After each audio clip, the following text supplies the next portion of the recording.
I'm Jeffrey wrote Kohut. This is my Potter's Journal for Thanksgiving week here in the States. I've got a special kiln opening for you. Parts of 3 kiln openings. A very large turkey platter I'm looking for that can only fit on the top shelf of the kiln. It's a special commission from a lady just approached me at a sale at a show and said, could you do me a large turkey platter?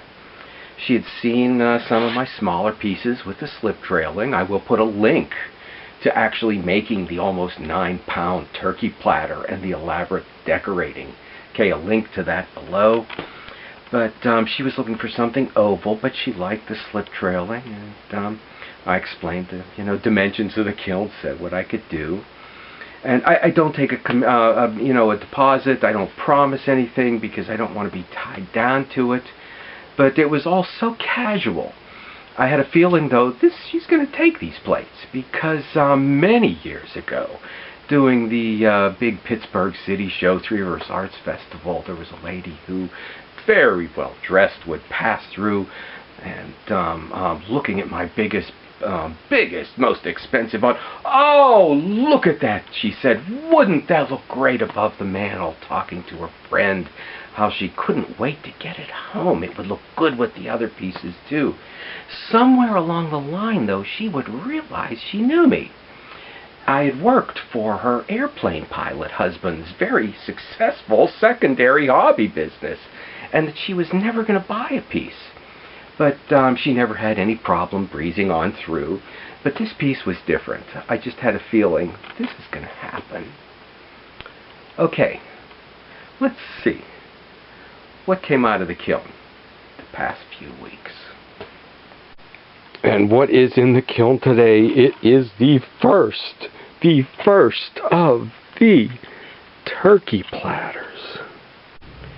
I don't see any problems. I don't see any problems. We've got slip brushed on. We've got it trailed in the zigzag. We've got white on white floral, or I don't know, maybe it's a fireworks burst. And the dot in the dot jeweling. On the inside, we've got the raw clay and a black trail. And then we've got, maybe inspired a little bit by the Moravian pottery, a floral snowflake going out in all directions. I don't see any problems. I don't see any problems. But we haven't looked at the bottom yet. So I think she was originally thinking an oval, but I said my kiln is, okay, there it is, 17 inches. I used 8 1/4 pounds of clay. But how big was this? How big was it? I did a lot of research on pictures of, I was looking for turkeys, but I found mostly chickens, and I think maybe I came up with these. It was not the way I went because I figured this is not something I've done this kind of size before on a platter, so maybe it would be best to stay with the decorative element that I was used to. I did plan it completely out with labeling where would be what color the background, raw clay, hazel, white slip, white trailed on. So it was all planned out there. And then it was all planned out. These two are opposites. So I labeled it here and put it on the other. But every page says how big the kiln is. How big did I make it? And now let's pull the ruler out. So I gave her the notes on the text as to the size. And it was, the kiln is 17 inches. The kiln is 17 inches. The plate was 16, and it shrunk down to 15, just under, about 15 inches. Okay, good. Yeah, just barely under. If we go the other way, yeah, 15 inches that way too. Now, the question is, what about the bottom? I did put it up on stilts. Oh no, I see two down there. Here's the other one.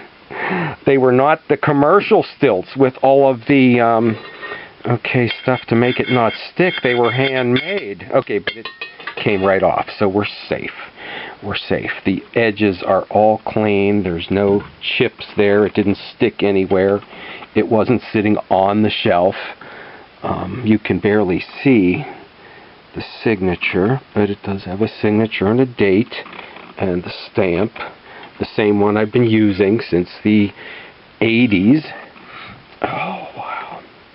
Okay, you know what, and these can only be fired on the top shelf of the kiln, so it's going to be 3 more firings. I won't take you any further into this kiln, but maybe we'll get further into one of the others.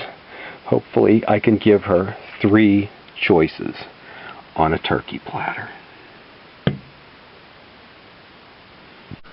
And another reference to its size, their size, here are the cookie or hors d'oeuvre plates alongside the turkey platter.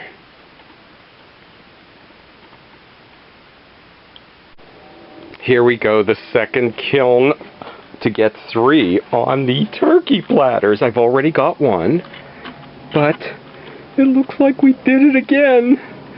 Whoa, somehow it looks even better than the first. I can only put them on the top shelf because they're nearly as wide as the kiln. I can't put stilts in there, and it's probably better because if something went wrong, I could have lost them all. Now I know I've got the one for the order. And the same white slip around the outside. Somehow they look different. Somehow they look different. Is it the light, the same glaze, the same thickness? I do like, okay, this one with what I call my tulip design, in this instance, taking the shape of a snowflake, fitting for, you know, Thanksgiving holiday or Christmas holiday or any time you serve turkey on a big platter or anything.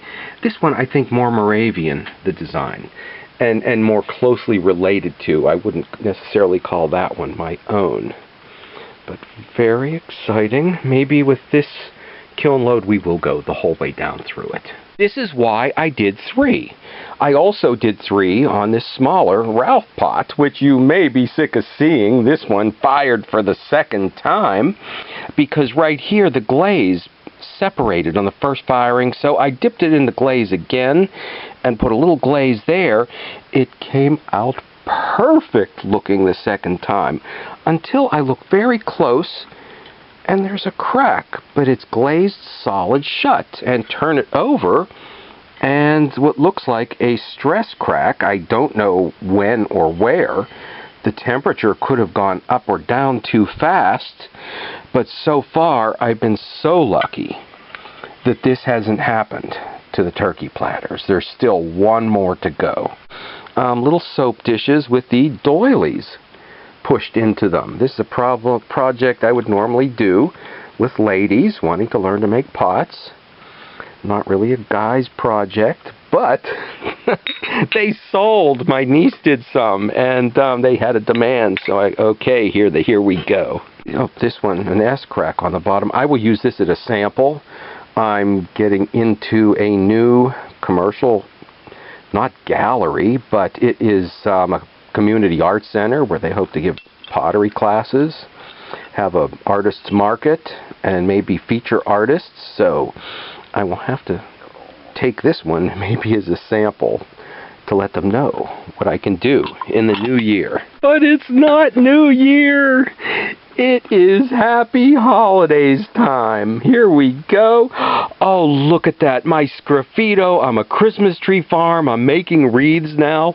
You know, from February. What month is this? November now through probably mid-December.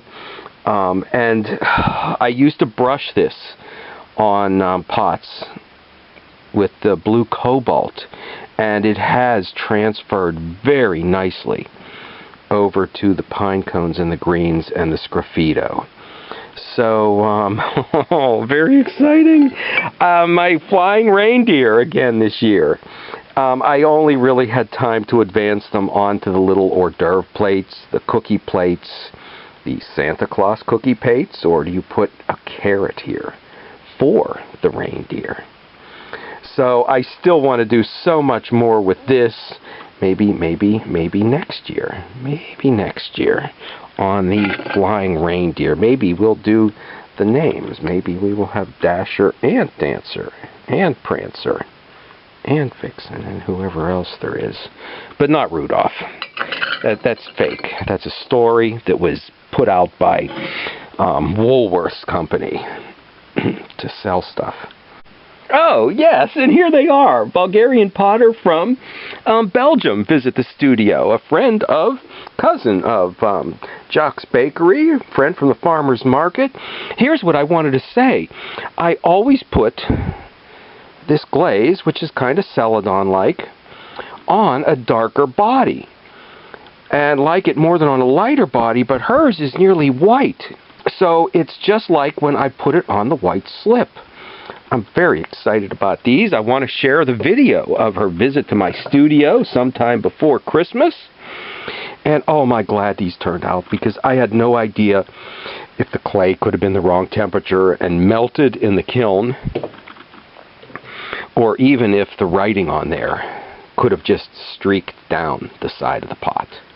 Maybe we'll take another look at these when we get to her video visit. Oh, and this turned out good too, with all the texture in here. And, okay, this is something I haven't done, but it seems like they've been popular on YouTube and popular here in the States and across Europe, I guess, too. So it's a sip cup, I guess, or you put a straw in there. Oh, good, and I put the sea mist on one of them, too.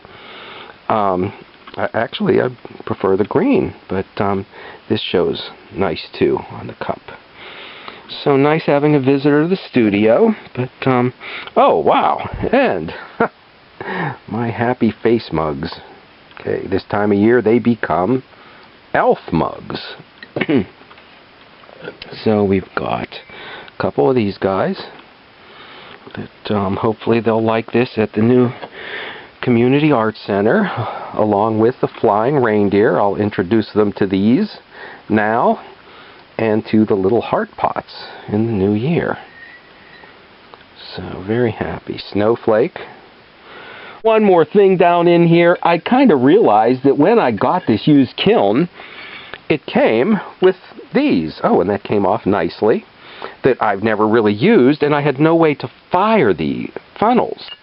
So it is holiday time, it is baking time, it is a time of year we move into the kitchen, so I thought I would bring out the funnels. I probably should have put a hook or a hole for a leather strap so these could be hung.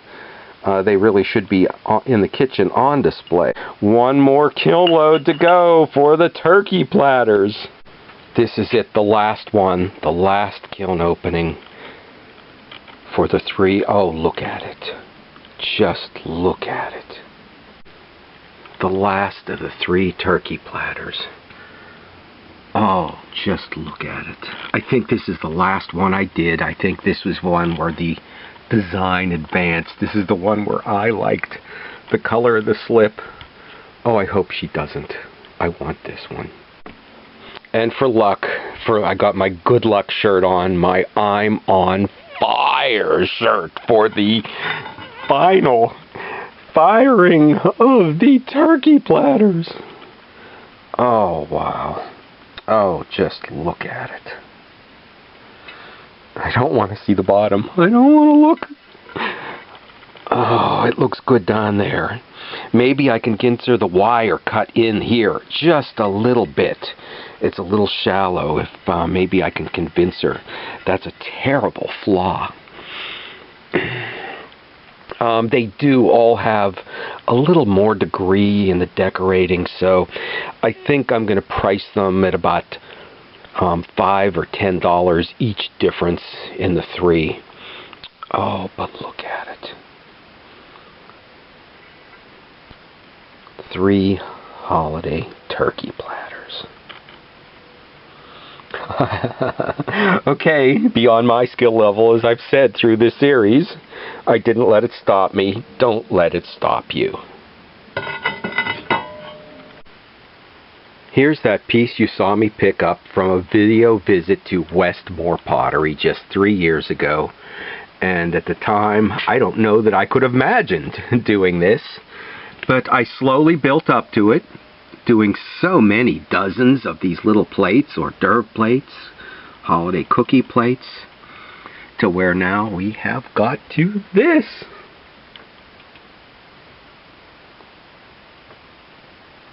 She has apologized endlessly over the stress she's put me through with this commission. But it's not that. She's got it so wrong. It's thank you. Thank you for giving me a reason to go big. And an artist always needs great people to commission them to do new things. So, what do you think? Do you think you might find one here that you like? I can find more than one that I like. I mean, this is really speaking to my heart. There are more beautiful than I could ever have imagined. I've never seen any workmanship like this, and I've been to a lot of craft shows and a lot of people's houses, and this is just amazing. But this is the one I'm going to get. Well, the artist can only do so much. It's people like you that make it possible for us to do work like this. Well, this thank is you. Start a tradition for my daughter, so thank you, Jeff. Somewhere in the process, I realized, I just thought, it occurred to me, she's going to take 2 of these. I was right. Her daughter doesn't have to wait for it to be passed down to her. Stop back and see what's going on in the studio next.